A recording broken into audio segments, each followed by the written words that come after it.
We're going to get into our talks now. Our first speaker is WiseTech Global's very own John Mills. John is a senior UX designer in our design systems team. He's also WiseTech's longest serving designer. He's been here for about 9 years. It's quite a long time. And in his talk, John's going to share some of his experience around the humble table and how things can get a little bit more complicated than columns and rows. Without further ado, pass you over to John.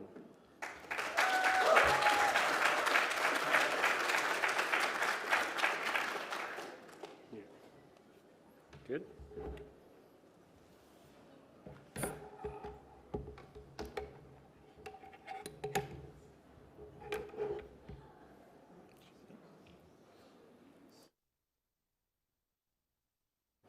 Need to get that one linked up, maybe.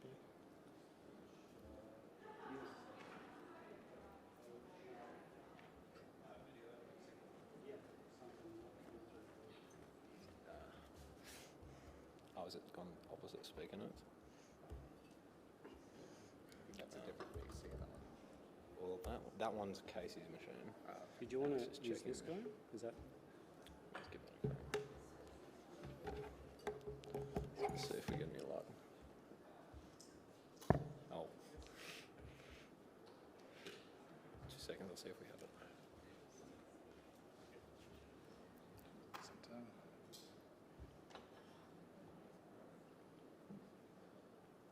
Good. Cool. Cool. Thanks, Rich. And hi, everyone.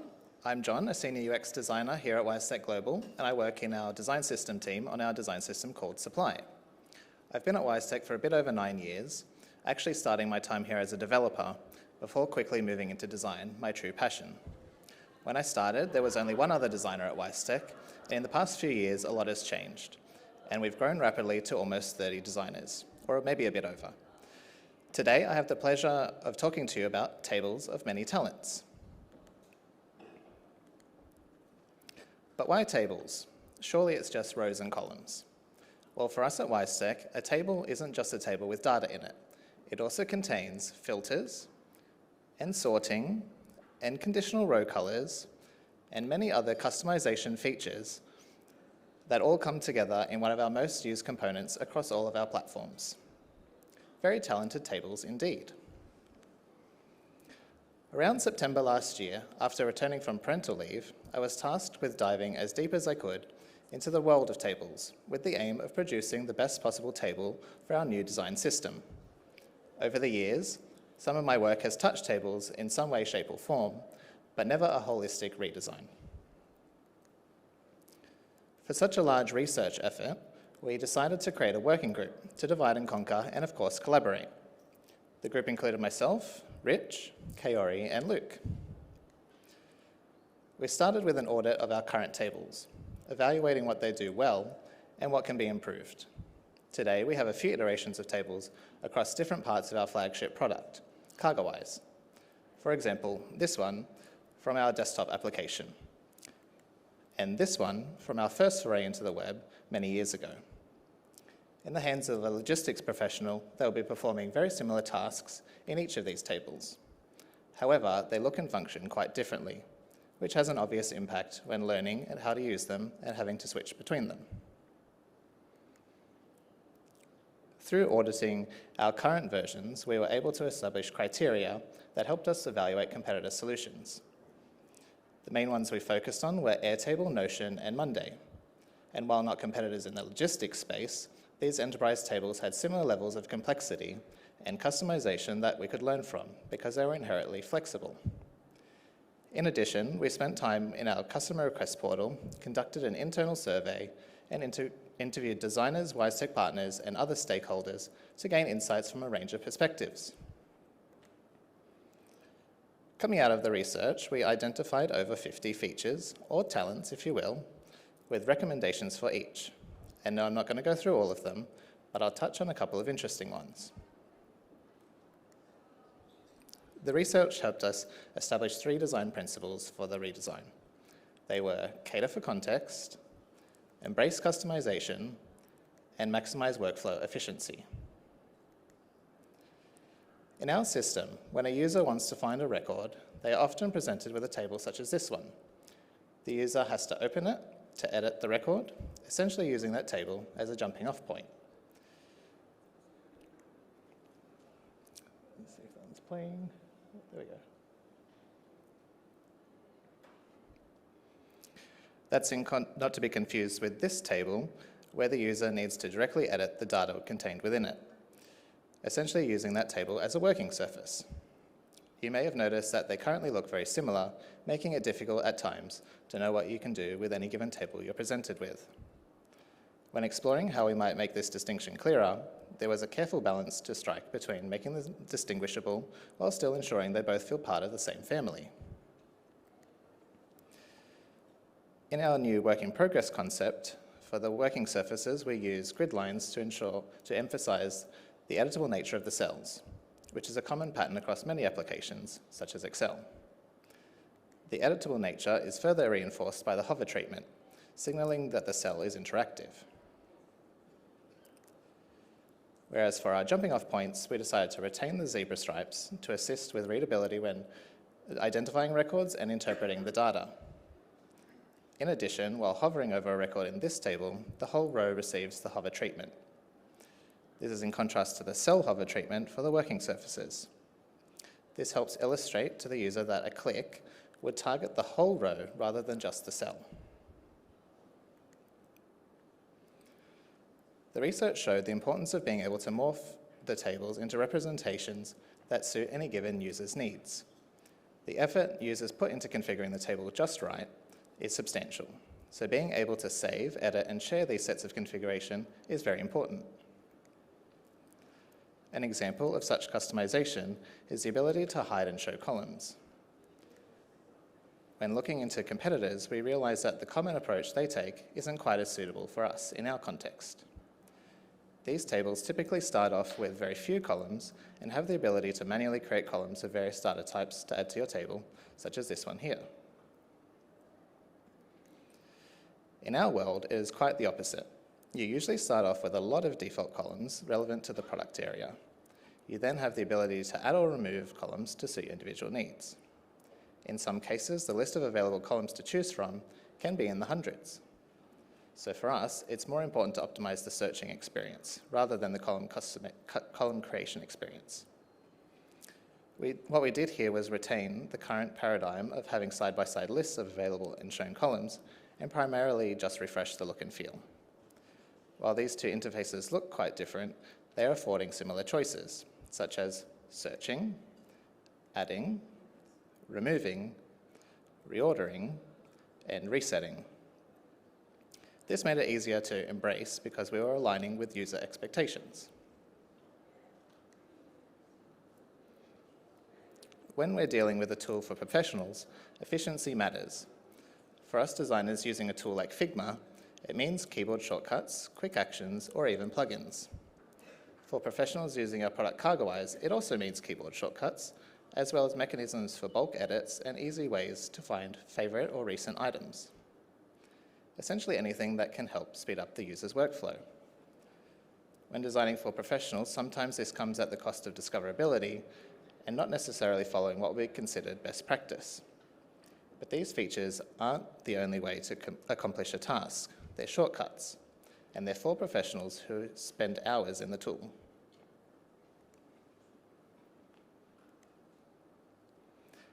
Let's take a look at bulk actions, for example. Data entry can be a tedious task, especially when you're editing multiple records throughout the day.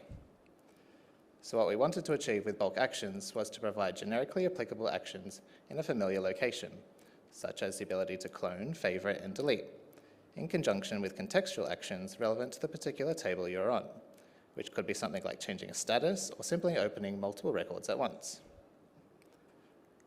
Approaches to providing bulk actions varied across the competitor solutions we evaluated, and while they all worked pretty well, we quite liked the floating action bar at the bottom of the table that Monday provides, like an example here. For us, this helped avoid overlapping other important configuration options at the top of the table. So we explored this option and tweaked it to suit our context. we took it to our internal design critique to gather feedback and iterated on the design to what you see here. The generically applicable actions are placed at the end of the bar in a consistent location with easy to recognize icons. Additionally, we reserve space for up to 3 contextual actions with an overflow in the meatballs menu for additional actions if needed. We learned a lot throughout this process. We realized how intertwined the features of the data table are. This at times makes reimagining some experiences tricky, as there are often related areas that have to be considered. As a result, we at times found ourselves having to go back and iterate on concepts we thought we had finalized as new ideas came to light. Secondly, we realized it's important to take the time you need to do your subject area justice. The data table is a beast of a component and is used in a lot of our product, so it deserved the time we spent on it. You may not always have the luxury of time on your side, but it's important to advocate for it when you feel it's justified. While moving through the design phase, this research has been crucial to underpin many important decisions that we've had to make along the way. So for us, the time invested up front has definitely been paying off. The last point I'd like to make is that context matters. It's a given that you need to design for your users, so it's important to remember to not follow competitors blindly, as tempting and as shiny as they may be. What helped us to be objective about this was defining an evaluation criteria early on. It wasn't anything fancy, but it helped us look at our competitor solutions with the right lens and helped us evaluate them fairly and to focus on relevant areas to our context. So what's next for us? To put it simply, some more designing, a lot of testing, and as much iterating as we need to do to get it right. When it comes to enterprise software as large as CargoWise, with a component that's so widely used as the humble table, it takes a lot of work and rework to get it going. Fortunately, we've got a great team of collaborators who love getting their hands dirty. So we'll get there eventually by perfecting one talent at a time. Thanks for listening.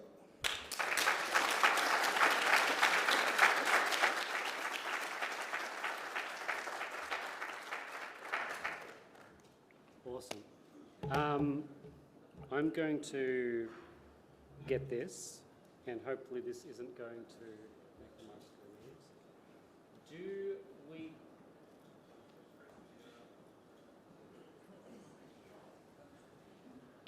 Does that work? Nice. Thank you, John. I work with John. So I kind of went through this whole speaking thing with him, and we kind of went through the content together, and for where it got to, I guess I'm just trying to say I'm really proud of where it kind of ended up. So really good job. So round of applause for John, please. Does anyone have any questions before I ask my one? No, I'm going to ask. Wait. All right, so do you want to chuck that up there, Tulsa? Nice. Thank you. And if there's any online? Testing. Fist away from your face. Good Hello. stuff. Our first question for our meetup. Two-part question. Two-part question. I want to know something first before I ask the real question.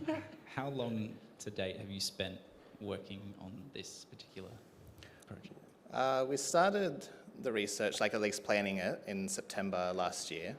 The research phase kind of went until January, mid-January maybe, before we started into the design phase. And we've just gradually been progressing since there.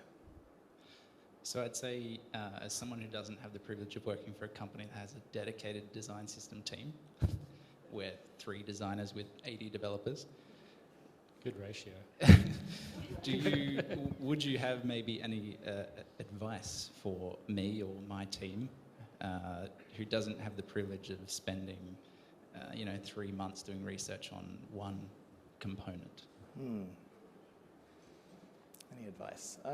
It is a bit tricky because I'm not sure, I guess, your product space and how important particular things are to you guys, maybe.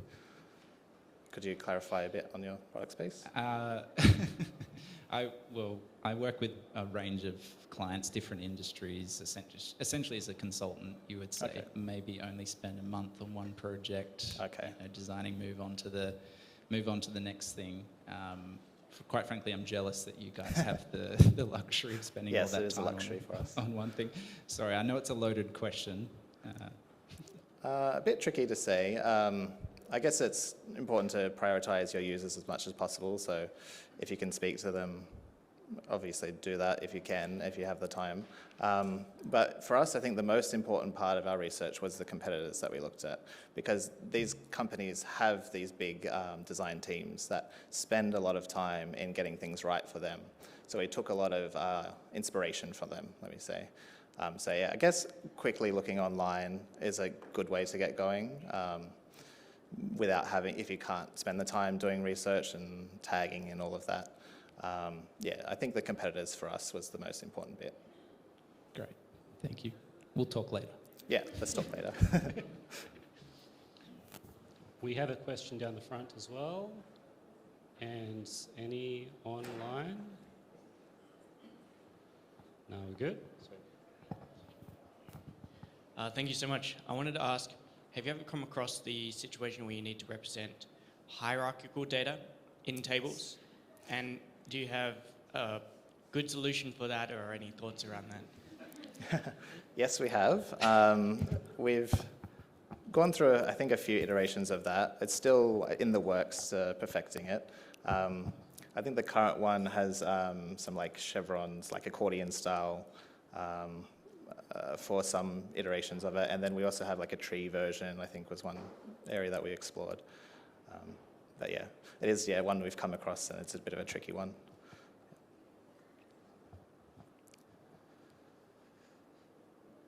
You can borrow my mic.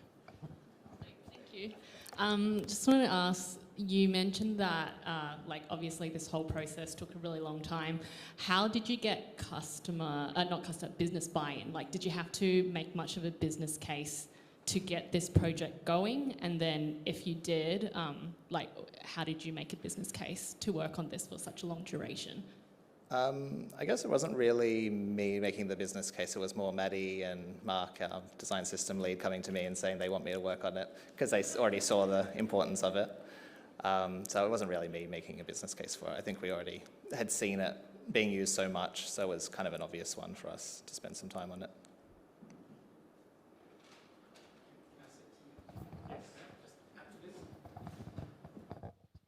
Because I was definitely pushing for it. Yes. So also to another question beforehand, the data grid for us, tables for us, is absolutely essential for everything we do. So there's not a meaningful user journey through our product that doesn't at some point touch a data grid. And so when it comes to where is the most important thing you can spend time on, the answer is data grid.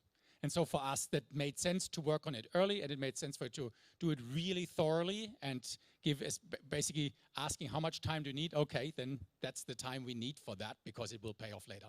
So that's an important part of that. We wouldn't do that for every component. Just saying, John. Yeah. Can I ask you a curveball? We've got time, so can I ask you one? Sure. For a component that's as ubiquitous as the table, how do you make sure everyone's happy? Bit tricky. It's hard to please everyone. Sometimes you've got to make compromises here and there and trade-offs. I think trying to get them on side as much as possible, seeing out their perspectives. There's some things you can do if, there's competing perspectives, but you need to try and satisfy them both, through settings and things like that. You can have different views based on different settings. It kind of depends on the areas. But yeah, try and get them on side, become advocates, that kind of thing. Okay, yes, question, are you going to do it? Nice, thank you. I need my microphone.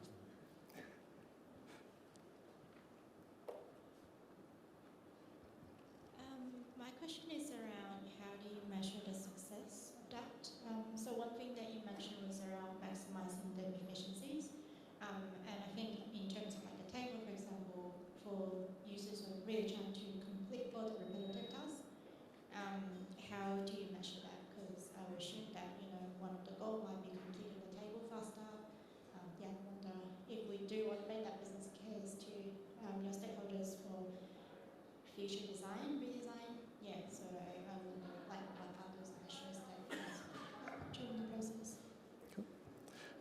For that, ideally you'd have some sort of metrics within the system. Currently we don't, or have limited metrics on these kinds of things to measure that kind of like time to task and things like that. But we do plan, we haven't done yet, but we do plan on doing user testing with our users and the partners that we'd spoken to in the research phase. So we'll plan to do, like, time them, maybe see them using the current solution and then present our new solution and compare through that means. I have an online question, and I think that's only fair to ask an online question now. The question is, what were some of the ways we minimized context switching between the multiple tables? So for example, when users need to open the table row versus editing it in place.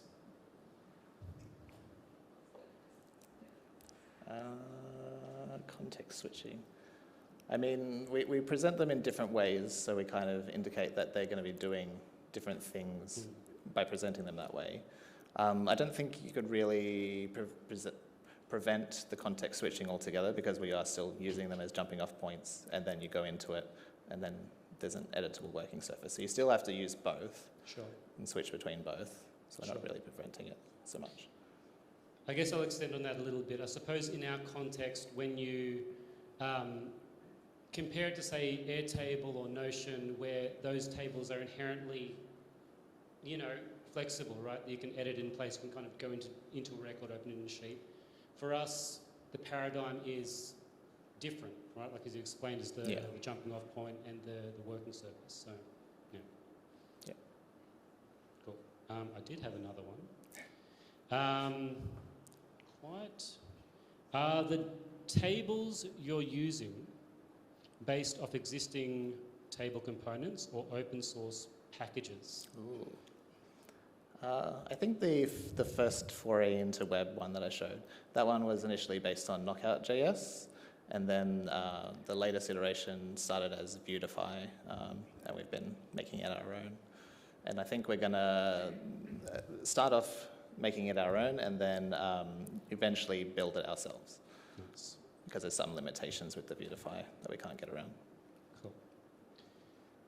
Any more? You had a question still? Tulsa, can you chuck the mic? Thank you. Hello. Hello. So, yeah, thanks a lot for sharing. It was super interesting to see, the whole process and so on. I'm very curious as to how do you reach conclusions as to which approach is best? Because in my experience, whenever you have more than one designer in a room, someone will say, for instance, you're doing the bulk edit. Someone will say, oh, I want the action buttons on the top. I like them there. And then the other designer will say, I like them at the bottom. And then the top and the bottom, the top and the bottom. And how do you what process do you use so that you don't rely on gut feeling or what one designer likes versus another? How much user testing versus just, I think so far we've had like the working group, so a lot of discussions going on there, some debates here and there, which maybe not always seeing eye to eye on some things, but I think we've eventually, once seen both sides, realized a kind of better direction. Where there's also the design critique, which is every Thursday we run internally to see like the whole team's design, so it's not just going to be limited to those four. And there's lots of different feedback that comes out of that, which kind of gives different directions, and we take all that in, distill it. But ultimately you've got to make a call in the end, weighing up all those things. And how much user testing do you incorporate in those decisions? Currently, like we've been trying to get a lot of stuff designed so we can take a big piece to the users to get that tested. So we haven't done the user testing so much, but so far. But that is something that we plan on doing, and may change everything if they absolutely hate it. We'll have to wait and see, I guess. All right. Thank you. How much time we got for questions? We still good? One more? Okay. I've got a really good one from the internet. Where did it go? Okay, so our team of 3 members, including ChatGPT, is that what, 2.5? Okay. Are working on the design system from scratch. Since UX designers are new to the organisation, our team isn't familiar with the design system, which is probably a common story for a lot of us. Any advice / strategy in a context like that? Probably lean a lot into documentation, so they have reference material. We have Storybook for our documentation, which has a lot of tips and stuff on there. We also run office hours to integrate with the teams and get their feedback from there. We have support day where they can bring their problems, making sure we have these opportunities and touch points that they can reach out for their problems. And like get to know the design system more.